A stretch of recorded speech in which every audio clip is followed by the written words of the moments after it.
अध्याय 7 निर्देशांक ज्यामिति। इस चैप्टर से कम आपके बोर्ड एग्जाम में 2 वस्तुनिष्ठ प्रश्न आएंगे और ये जो आपको चित्र दिख रहा है निर्देशांक तल, इसी से प्रश्न पूछा जाएगा एक। तो अब देखिए, ये जो आपको दिख रहा है ये एक्स अक्ष होता है, ये वाला आपका वाई अक्ष होता है। एक्स और एक्स डैश, वाई और वाई डैश, है ना। इस पे जो आपको डॉट दिख रहे हैं यानी काले काले, तो ये आपके यहाँ पर कोई बिंदु हो सकते हैं। इधर भी कोई बिंदु है, इधर भी है और इधर भी है। अब देखिए, जब ये दोनों रेखाएं आपस में एक दूसरे को काटती हैं तो ये जो बिंदु होता है इसको क्या बोलते हैं अपन? मूल बिंदु। और इसके निर्देशांक क्या होते हैं? 0 और 0। एक अक्ष पर जो भी बिंदु स्थित होते हैं उनको क्या बोला जाता है? भुज। और वाई अक्ष पर जो भी बिंदु स्थित होते हैं उन्हें क्या बोलते हैं? कोटि। ठीक है, चलो हम पढ़ते हैं आगे। नंबर 1, मूल बिंदु के निर्देशांक होंगे, तो अभी पढ़ा है 0 0। अगला प्रश्न, एक्स अक्ष पर स्थित मूल बिंदु से 4 इकाई की दूरी पर स्थित एक बिंदु के निर्देशांक होंगे। तो जब आपसे एक अक्ष पर बोला है ना, तो एक्स अक्ष का मान कितना हो जाएगा? 4 और वाई का मान 0 हो जाएगा। ठीक है, इसी प्रकार अगला प्रश्न, यदि एक बिंदु का वाई निर्देशांक 0 है तब वह किस अक्ष पर स्थित होगा? देखो, जब वाई का मान 0 होता है, देखिए ये है, तो वाई का मान यहाँ पे 0 हो गया, तो कौन सा अक्ष हो जाएगा? वो एक्स वाला। तो कौन सा अक्ष है? एक्स अक्ष। अगला प्रश्न, एक्स अक्ष और वाई अक्ष का प्रतिच्छेदी बिंदु क्या कहलाता है? अभी देखा अपन ने, मूल बिंदु कहलाता है। क्या कहलाता है? मूल बिंदु। अगला प्रश्न, दोनों अक्षों पर स्थित किसी बिंदु के निर्देशांक होंगे 0 0। अगला प्रश्न, बिंदु Px1 y1 की मूल बिंदु से दूरी क्या होगी? तो अंडर रूट के अंदर x का वर्ग प्लस y का वर्ग। अगला प्रश्न, बिंदुओं x1 y1 तथा x2 y2 को जोड़ने वाले रेखाखंड के मध्य बिंदु के निर्देशांक क्या होंगे? तो x1 प्लस x2 बटा 2, y1 प्लस y2 बटा 2। इसी प्रकार अगला प्रश्न देखिए, x अक्ष पर स्थित किसी बिंदु के निर्देशांक, जब आपसे x की बात करें तो x का मान x हो जाएगा और y का मान 0 हो जाएगा। इसी प्रकार y अक्ष पर स्थित बिंदु के निर्देशांक क्या होंगे?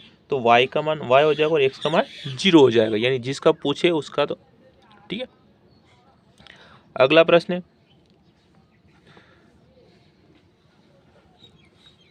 कि बिंदु a x1 y1 और b x2 y2 के बीच की दूरी क्या होगी?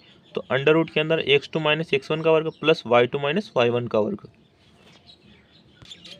अगला प्रश्न, दो बिंदुओं a x1 y1 और b x2 y2 को जोड़ने वाले रेखाखंड AB को m अनुपात n के अनुपात में आंतरिक रूप से विभाजित करने वाले बिंदु P x y के निर्देशांक लिखिए। तो क्या होते हैं? m1 x2 plus m2 x1 बटे m1 प्लस m2। अगला m1 y2 plus m2 y1 बटे m1 प्लस m2।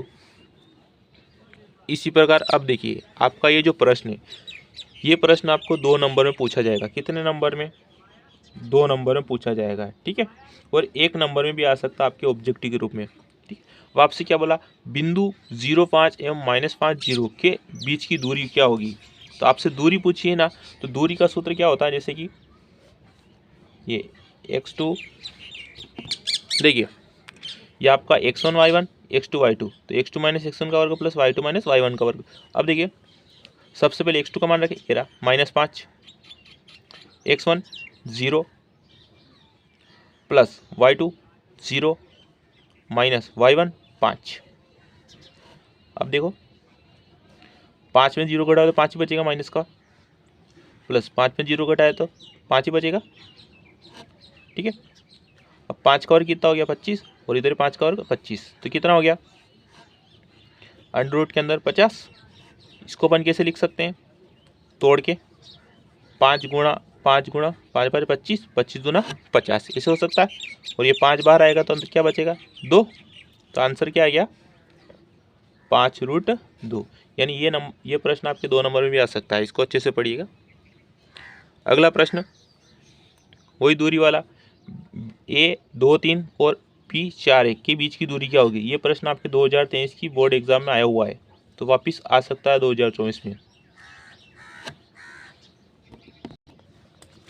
देखिए, x1 y1 x2 y2, ये आपका सूत्र x2 माइनस x1 का वर्ग प्लस y2 माइनस y1 का वर्ग।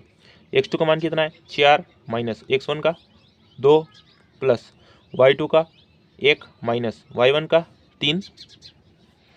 अब देखिए 4 में से 2 गया तो कितना बचेगा 2 का वर्ग प्लस 3 में से 1 गया तो कितना बचा माइनस 2 का वर्ग। ठीक, देखो 2 का वर्ग 4 और इधर भी 2 का वर्ग 4, 4 और 4 कितना हो गया 8 हो गया। अब 8 को कैसे लिख सकते हैं अपन, 2 दूनी 4 और 4 दूना 8। अब ये 2 बाहर आ जाएगा तो अंदर क्या बचेगा 2, तो यानी आपका आंसर क्या आ जाएगा 2√।